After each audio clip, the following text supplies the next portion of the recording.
ఈ వీడియోలోని మన శరీరంలో ఉండే 7 చక్రాల గురించి తెలుసుకుందామా.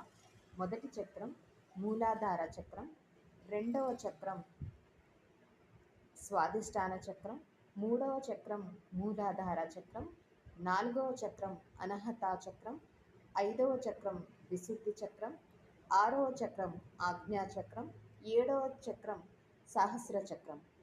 ఈ 7 చక్రాలు మన శరీరంలో ఒక ప్రత్యేకమైన రంగు, ధ్వని, అలాగే ఒక ప్రత్యేకమైన పనితీరులో వ్యవహరిస్తూ ఉంటాయి. ఈ 7 చక్రాల్లో మొదటగా మనం మూలాధార చక్రం గురించి తెలుసుకుందామా. మూలాధార అంటేనే ప్రధానమైనది అని అర్థం. అంటే ఒక పునాదిలాగా మన శరీరంలో ఈ చక్రం వ్యవహరిస్తూ ఉంటుంది.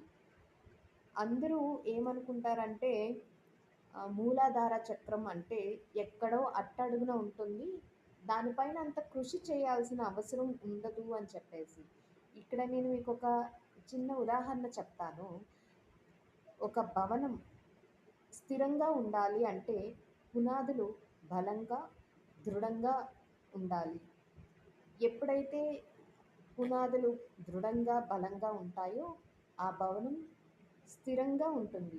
అదేవిధంగా మన మానవ శరీరంలో కూడా మూలాధారం ఎంత బలంగా దృఢంగా ఉంటుందో మన యొక్క మానవ శరీరం కూడా అంతే స్థిరంగా ఉంటుంది అన్ని వేళలా.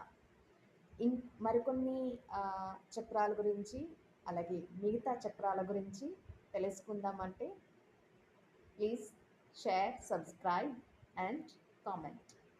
Thank you.